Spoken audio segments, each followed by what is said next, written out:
자, 이제 정시전형으로 넘어가 보도록 할게요. 정시전형이다라고 이야기를 하면 정시전형에서 우리가 되게 학생들이 지방에 있는 일반계 고등학교에서는 요즘에 이제 정시전형에 대한 이야기들을 조금 많이 안 하긴 해요. 전 다행이라고 생각합니다. 쉽지 않거든요. 저기 보시면 2020년 수능입니다. 이 결과를 보시면 표준 점수가 134점이니까 아주 쉬웠어요. 근데 수학 만점자가 890명이었어요. 만점이 어쨌든 쉬웠으니까. 밑에는 한 개 틀린 애들이에요. 2점짜리, 3점짜리, 4점짜리 한 개 틀린 애들. 그 다음에 2021년 수능을 가시면 표준 점수가 137점이에요. 그러니까 전년도보다 조금 어려웠죠. 그런데도 조금 평이한 중에서 조금 쉬웠던 수능. 만점자가 조금 더 늘었네요. 900명, 970명이니까 한 100명 정도 늘어난 거다, 그죠? 어려워졌는데 만점자가 늘어나는 이상한 현상이 나타났죠. 전전년도 수능 엄청 어려웠습니다. 표준 점수 147점. 그러니까 표준 점수 147점이면 역대 수능에서도 몇 번째 수위권에 드는 표준 점수거든요. 엄청 어려웠다는 거예요. 저희 학교에서도 재수생이 시험을 치거든요. 재수생들이 N수하는 학생들이 수능 시험장과 가장 유사한 형태, 수능 시험은 어차피 학교에서 치니까 학원을 다니더라도 수능 시험 연습한다라고 생각해서 학교로 와서 신청해서 시험을 많이 봐요. 그러면 이제 요즘에 특징은 어떻게 나타나냐면 1교시가 딱 끝나고 나면 재수생들은 웃으면서 나오고요. 재학생들은 울면서 나와요. 근데 그렇게 극명하게 나누어지기 시작했거든요. 그게 뭘로 나타나요? 표준 점수로 나타나는 거예요. 만점자?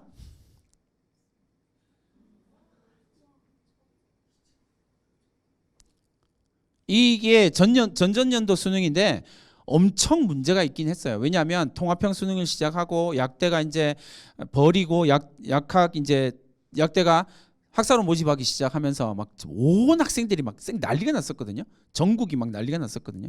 이렇게 된다. 엄청 강력한 학생들이 생각보다 많이 나타난다라는 거예요. 그러니까 그 부분에 대한 고민이 반드시 있으셔야 됩니다. 이게 그러니까 재학생들의 수능 분포도예요. 수능의 등급 분포도예요. 그러니까 1등급 받은 학생 2%, 재학생들 가운데에서 수능에서 1등급 받은 학생 비율 2%, 2등급 5%, 3등급 11%. 그죠? 그렇게 나타나요. 그러니까 이제 조금 정규 분포 곡선 비슷하니 나타나게 되죠. 근데 재수생들의 평균은 이렇게 나타납니다. 재수생들의 표준 점수는 이렇게 나타나요. 일단 1등급의 비중 재수생 전체에서 9%, 8%, 8점 몇 % 나오거든요. 1, 2, 3등급에 완전 몰려 있어요. 근데 이게 조금 문제가 되는 것 중에 하나가 뭐냐면 제가 제일 문제가 되는 지점이 어디냐면 이 지점이에요. 이 지점이 지금까지 3등급이요. 지금까지의 수능 전체 커리큘럼을 놓고 이게 지원자들 수학 표준 점수 분포도를 보면 저 재수생들의 3등급이 항상 조기 11%대 재학생이랑 거의 비슷한 수준을 유지했었거든요. 근데 전전년도 수능에서 20%까지 껑충 뛰어 올랐어요. 왜 이렇지? 분석을 시작했죠. 어떤 일이 생겼냐면 반수생 들어오면서 두 번의 수능을 준비하면서 들어옵니다. 그러니까 쟤들 3등급이 올해 뭐가 되는 거예요?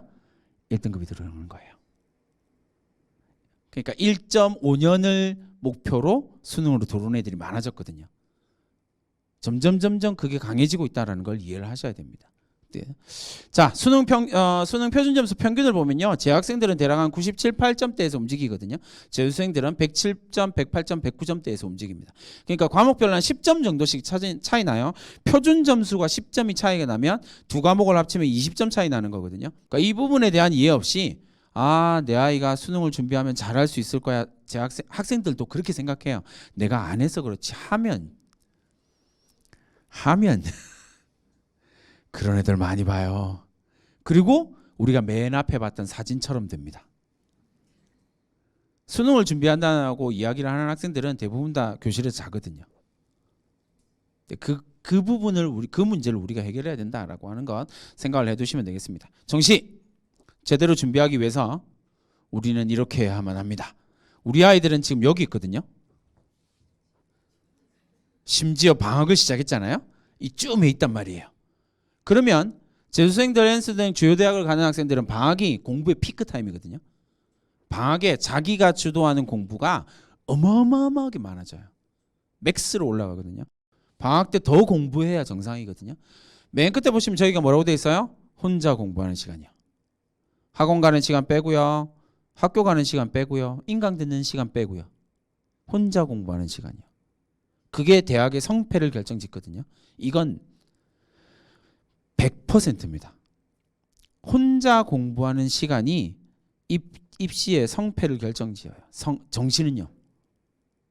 그 부분에 대해서 이해를 하셔야 돼요. 그러니까 성공하는 입시에 성공하고 정시에서 성공하는 학생들의 공통점은 뭐냐면 지속적으로 공부하는 애들이에요. 꾸준하게. 그 다음에 감정 기복이 좀 없어야 돼요. 자녀와 함께 왔다면 자녀를 한번 째려보시고요. 얘는 감정 기복이 아주 강해요. 맞죠? 근데 부모님들 감정 기복이 강한 아이는 부모가 감정 기복이 강해요. 잘 생각하세요. 문제 행동의 원인은 항상 부모에서 나오게 돼 있거든요. 그러니까 부모가 이렇게 얘기를 하죠. 야! 통 나갔다. 야! 공부해! 우리가 공부해라는 말을 할 때 톤이 어떤지를 잘 생각을 해보세요. 그죠? 그러니까 부모가 감정의 기복이 강해지니까 반응하는 아이도 감정의 기복이 2배, 3배가 되는 거예요. 그죠? 입시와 관련해서 부모님들 정말 중요한 조언을 하나 드리자면 지금부터 수능 끝날 때까지 우리는 톤이 똑같아야 돼요. 아들 밥 먹었니? 연습하세요. 제가 자동차를 운전해서 왔거든요. 저 운전하는 걸 되게 좋아하는데 어쨌든 모르는 길이니까 내비를 켰을 거 아니에요? 제가 가다가 길을 잘못 들었어요. 그럼 내비가 뭐라 그러게요? 경로를 이탈했습니다. 경로를 이탈했다고 이 멍청한 운전자! 이게 아니라고요. 뭐라고 했다고요? 경로를 이탈했습니다. 그 다음 말이 뭐예요? 새로운 경로를 탐색하겠습니다. 이 새로운 경로를 탐색하다 이게 아니라 뭐라고요? 새로운 경로를 탐색하겠습니다. 수능 끝날 때까지 이 톤을 유지하셔야 돼요. 집에 갈 때 내비게이션 일부러 켜시고 연습하세요. 똑같이. 그래야만 이 아이가 감정 기복이 좀 없어져요. 그러면 공부에 집중할 수 있거든요. 이 아이가 공부에 감정 기복이 발생하게 되면 공부에 대한 집중도가 뚝 떨어져요. 기분이 안 좋은데 어떻게 공부를 해요? 맞죠? 아빠한테 혼났는데 저기 아버님이 지금 아들내미한테 뭐라 했거든요. 감정 기복이 이렇게 되는데 어떻게 공부를 할 수 있어요? 집중도가 뚝 떨어지죠. 지금은 시간을 아껴야 되거든요. 그러니까 이 아이의 감정 기복이 발생하지 않도록 내 감정 기복도 똑같아야 돼요. 항상 그 부분에 대한 이야기를 꼭 기억을 해두세요. 특히나 정시는 그 부분이 엄청 중요합니다. 그래서 그 부분 생각하시면 건국대학교 보시면 대략 70% 컷이 100분위로 환산했을 때 88 정도 나오거든요. 근데 강원대학교 비슷한 학과들을 찾아보시면 대략 한 68점대, 67, 70점 좀 높은 학과가 70점대, 100분위 70점대가 나오게 되고요. 그렇게 됩니다. 그러면 이제 정시로 내가 갈 수 있는 대학들도 어느 정도 되겠죠. 근데 지금 수시 타임이니까 정시 넘어가도록 하겠습니다.